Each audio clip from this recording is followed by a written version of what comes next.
I'm a moral philosopher. I work in ethics. I don't really know anything about the economics or engineering aspects of carbon offsetting, but that's arguably the business of philosophers. We talk about things we don't really know anything about. But here's my pick. So I'm interested in the question of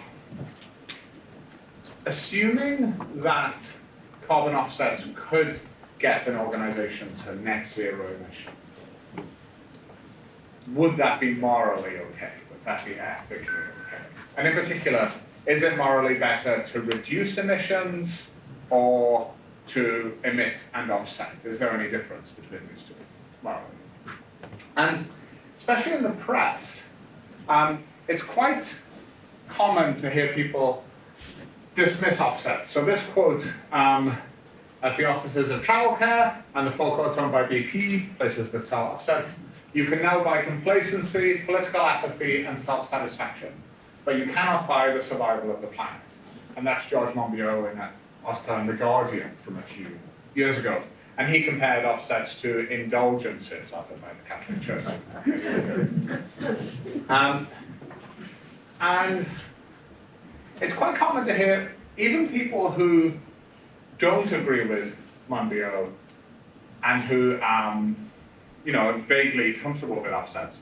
It's fairly common for them to still say, but still, of course, it would be better to not fly.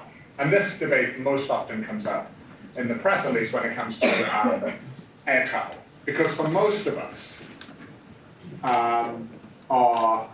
the carbon or CO2 equivalent from a single intercontinental flight is just going to dwarf anything else that we do that year.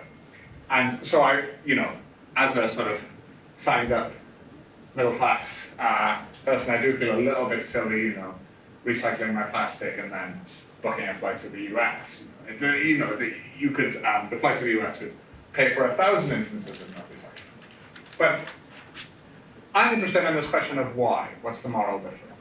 And so part of Monbiot's argument is a sort of economic one, that offsets don't work, that they won't really get you to net zero, and there are allegations of corruption, other issues. And that's for economists. I don't really know anything about that. I wasn't joking when I said that. So I'm interested in the more conditional question. Even if they do get you to net zero, is that still morally bad? Would it still be better to not fly? And in particular, I was interested in what are the arguments for this. And preview, my response is that the arguments weren't very good.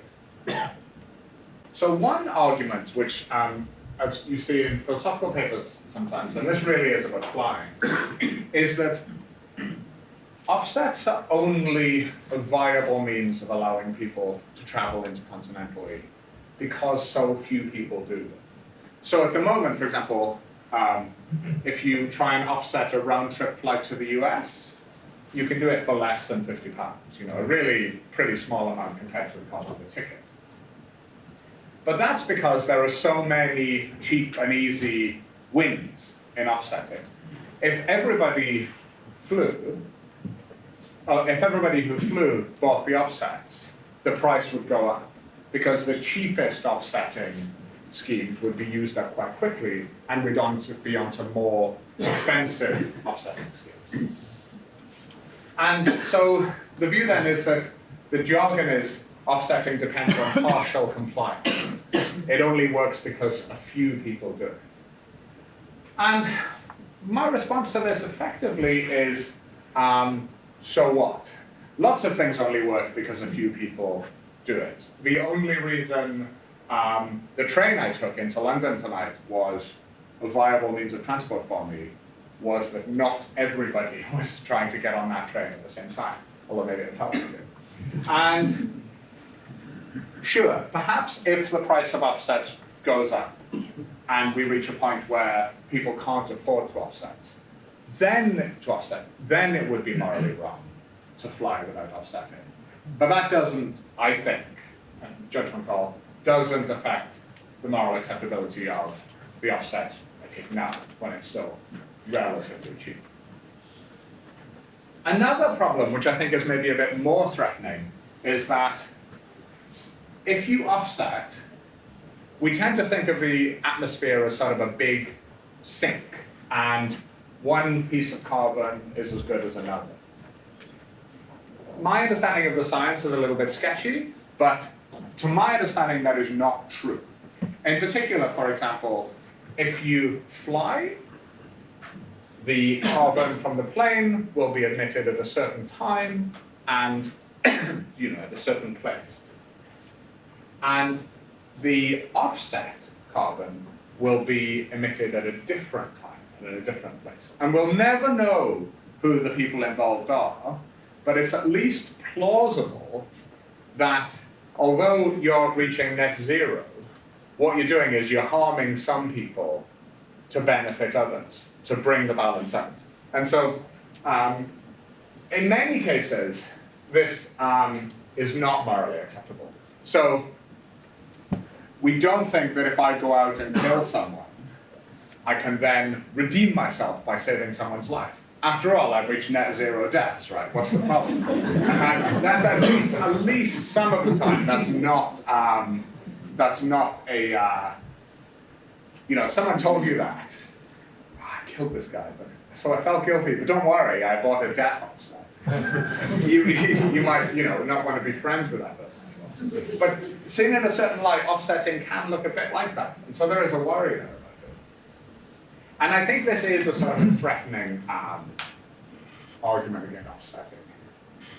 My response, and maybe this isn't a very strong response, I'm sorry about maybe over every time I'll finish now, is that it's not, most of us don't think it's never permissible to harm some people to help others. We do this at least a fair amount of time. And most carbon emission reduction does involve that, unless you're straight up just reducing your consumption. So for example, if you drive 5 miles to work every day, and you say, this isn't very efficient, I'm gonna ride a bike instead, and so you buy a bike.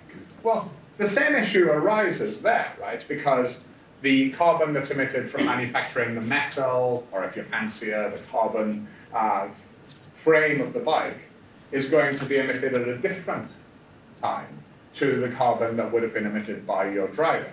And so there too, you end up harming some people to help others. And so I think my final conclusion, which may be unsatisfyingly not very decisive, is that I think offsetting is probably fine morally, but it is morally risky because you're taking a bunch of risks. You're taking a bunch of risks that the offsetting scheme does work and that it's not morally wrong in this respect. Whereas if you just choose not to fly, that's probably a bit less risky. And that's it for me. I haven't seen a decisive argument, but taken a little bit of risk. Okay, thanks very much.